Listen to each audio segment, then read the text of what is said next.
ಓಂ ಶಂ ಶನೇಶ್ಚರಾಯ ನಮಃ. ನಾವು ಸರ್ವದೇವ ನಮಸ್ಕಾರ ಕೇಶವಂ ಪ್ರತಿಗಚ್ಚತಿ ಅಂತ ಕರಿತೀವಿ. ಅಂದರೆ ಎಲ್ಲ ದೇವರುಗಳು ಕೂಡ ಇಷ್ಟ ದೇವರುಗಳಿರ್ಬೋದು, ಮನೆ ದೇವರಿರ್ಬೋದು, ಹಾಗೆ ವಿಶೇಷವಾದ ದೇವರುಗಳಿರ್ಬೋದು. ಅದರಲ್ಲೂ ಕೂಡ ನಾವು ಬಹುಮುಖ್ಯವಾಗಿ ಎಲ್ಲರೂ ಹೆದರ್ತಕ್ಕಂಥದ್ದೇ ಶನೇಶ್ವರ ಸ್ವಾಮಿಗೆ, ಶನಿ ಭಗವಾನರಿಗೆ, ಶನಿ ದೇವರಿಗೆ, ಆ ಸೂರ್ಯ ಭಗವಾನರ ಪುತ್ರರಾಗಿರ್ತಕ್ಕಂಥ ಶನಿ ದೇವರಿಗೆ. ಯಾಕೆ? ಕರ್ಮಕಾರಕ, ಯಾರನ್ನೂ ಬಿಡೋದಿಲ್ಲ. ಸಾಡೆ ಸಾತಿಯಲ್ಲಾಗ್ಬೋದು, ಅರ್ಧಾಷ್ಟಮ ಆಗ್ಬೋದು, ಪಂಚಮ ಶನಿ ಆಗ್ಬೋದು. ಆದರೂ ಕೂಡ ಶನಿ ಕೂಡ ಬೇಗ ಕರುಣಿಸ್ತಕ್ಕಂಥ ದೇವರು ಕೂಡ ಶನಿ ಆಗಿದ್ದಾನೆ. ನಮಗೆ ಎಲ್ಲೋ ಒಂದು ಕಡೆ ನಮ್ಮ ಕರ್ಮಕಾರಕ ಕೂಡ ಹೌದು. ಹಾಗೆಯೇ ಅಷ್ಟಮ ಶನಿ, ಅರ್ಧಾಷ್ಟಮ, ಸಾಡೆ ಸಾತಿ ಬಂದಾಗ ಎಷ್ಟೋ ಜನ ಮಹನೀಯರಾಗಿರ್ತಕ್ಕಂಥದ್ದು, ಮಹಾ ಸಾಧನೆಗಳು ಮಾಡಿರ್ತಕ್ಕಂಥದ್ದು, ಒಳ್ಳೆಯ ಹುದ್ದೆಯನ್ನು ಅಲಂಕರಿಸಿರ್ತಕ್ಕಂಥದ್ದನ್ನು ಕೂಡ ನಾವು ಇತಿಹಾಸದಲ್ಲಿ, ಜಾತಕಗಳಲ್ಲಿ ನಾವು ನೋಡ್ತಾ ಇರ್ತಕ್ಕಂಥದ್ದು ಕೂಡ ಆಗಿರುತ್ತೆ.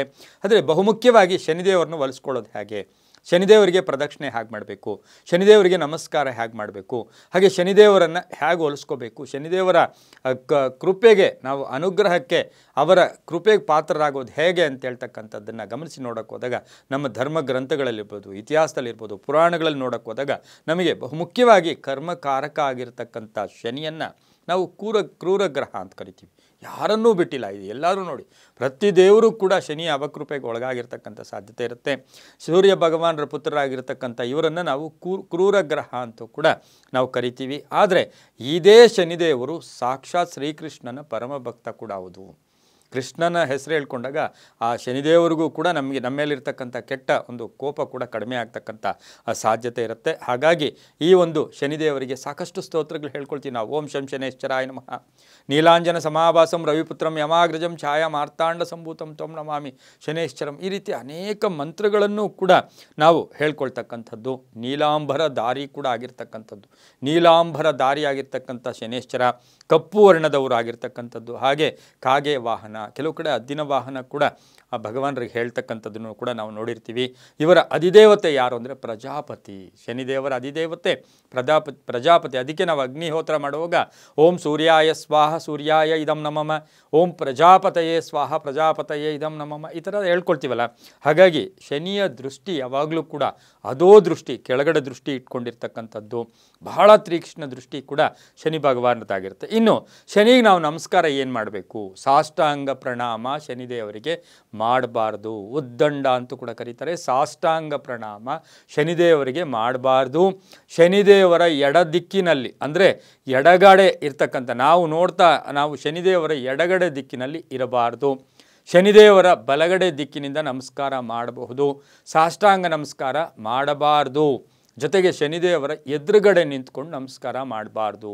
ಶನಿ ಭಗವಾನರಿಗೆ ಎದುರುಗಡೆ ನಿಂತ್ಕೊಂಡು ಹೀಗೆ ನಮಸ್ಕಾರ ಶನಿದೇವರಿಗೆ ಮಾಡಬಾರ್ದು. ಜೊತೆಗೆ ಶನಿ ಭಗವಾನರ ಕಣ್ಣಿನ ದೃಷ್ಟಿಗೆ ನಾವು ನೇರ ದೃಷ್ಟಿಯಿಂದ ನೋಡಬಾರ್ದು. ಇದರಿಂದ ಸಾಕಷ್ಟು ಕಂಟಕಗಳು ಕೂಡ ಒಳಗಾಗುತ್ತೆ. ಇನ್ನು ಶನಿ ಭಗವಾನರು ನಮಗೆ ಶುಭನೂ ಮಾಡ್ತಾರೆ. ಹೇಗೆ ಶುಭ ಮಾಡ್ತಾರೆ? ಶನಿದೇವರು ತುಲಾ ರಾಶಿಯಲ್ಲಿದ್ದಾಗ, ಧನುಸು ರಾಶಿಯಲ್ಲಿದ್ದಾಗ, ಮಕರ ರಾಶಿಯಲ್ಲಿದ್ದಾಗ, ಕುಂಭ ರಾಶಿಯಲ್ಲಿದ್ದಾಗ, ಮೀನ ರಾಶಿಯಲ್ಲಿ ಶನಿದೇವ ಭಗವಾನರು ಏನಾದರೂ ಇದ್ದಿದ್ದೇ ಆದರೆ ತುಂಬಾ ಒಳ್ಳೆಯದು ಕೂಡ ಮಾಡ್ತಕ್ಕಂಥ ಸಾಧ್ಯತೆ ಇರುತ್ತೆ. ಇನ್ನು ಶನಿ ಭಗವಾನರನ್ನು ನಾವು ಅವರ ಕೃಪೆಗೆ ಒಳಗಾಗಬೇಕು ಅಂದರೆ ಎಳ್ಳಿನಿಂದ ಅಭಿಷೇಕ, ಎಳ್ಳಿನ ದಾನ ಮಾಡ್ತಕ್ಕಂಥದ್ದು, ಹಾಗೆ ದೀಪವನ್ನು ದಾನ ಮಾಡಿದ್ರೆ ಅದರಿಂದ ಕೂಡ ಶನಿ ಭಗವಾನರ ಕೃಪೆಗೆ ಪಾತ್ರರಾಗ್ತೀವಿ.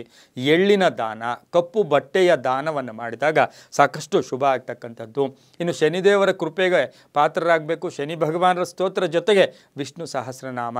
ಆದರೆ ವಿಷ್ಣು ಸಹಸ್ರನಾಮದ ಮತ್ತೊಂದು ಅಷ್ಟೇ ಒಂದು ಬಲಿಷ್ಠವಾಗಿ, ಅಷ್ಟೇ ಪ್ರಭಾವಪೂರಿತವಾಗಿರ್ತಕ್ಕಂಥ ಶ್ರೀರಾಮ ರಾಮ ರಾಮೇತಿ ರಮೇ ರಾಮೇ ಮನೋರಮೆ ಸಹಸ್ರನಾಮ ತತ್ತುಲ್ಯಂ ರಾಮನಾಮ ವರಾನನೆ, ಈ ಮಂತ್ರವನ್ನು ಹೇಳ್ಕೊಳ್ಳೋದ್ರಿಂದ ಬಹಳಷ್ಟು ಒಳ್ಳೆಯದಾಗುತ್ತೆ. ಮುಖ್ಯವಾಗಿ ಮನೆಯಲ್ಲಿ ಶನಿ ಭಗವಾನರ ಫೋಟೋ ಇರಿಸಿಕೊಳ್ಳುವುದು ಶುಭ ಅಲ್ಲ.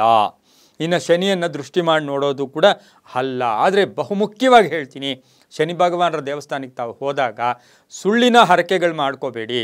ಸ್ವಾಮಿ ನನಗೆ ಮಗು ಆದರೆ ನಾನು ಅದು ಮಾಡ್ತೀನಿ, ಸ್ವಾಮಿ ನನಗೆ ಜಾಬ, ಇದು ಹರಕೆ ಮಾಡಿಕೊಳ್ಳೇಬೇಡಿ. ಇದರಿಂದ ನೀವು ಹರಕೆ ತೀರಿಸ್ತೀನಿ ಅಂತ ಮಾಡಿದ್ರೂ ಕೂಡ ಅದು ಅಲ್ಲಿ ಎಲ್ಲೋ ಒಂದು ಕಡೆ ಆ ಭಗವಾನರ ಆ ಕೃಪೆಗೆ ಇಲ್ಲೋದಿಲ್ಲ, ಅವಕೃಪೆಗೆ ಪಾತ್ರರಾಗ್ತಕ್ಕಂಥದ್ದು. ಸುಳ್ಳಿನ ಹರಕೆಗಳು ಬೇಡ, ನೇರ ದೃಷ್ಟಿ ಬೇಡ, ಸಾಷ್ಟಾಂಗ ಪ್ರಣಾಮ ಕೂಡ ಬೇಡ ಅಂತ ಹೇಳುತ್ತೆ.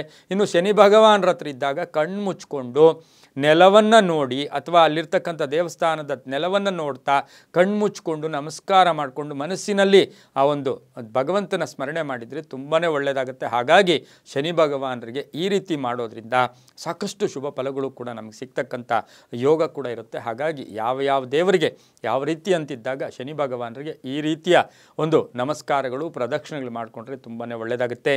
ಸರ್ವೇ ಜನ ಸುಖಿನೋ ಭವಂತು, ಸಮಸ್ತ ಸನ್ಮಂಗಳಾನಿ ಭವಂತು.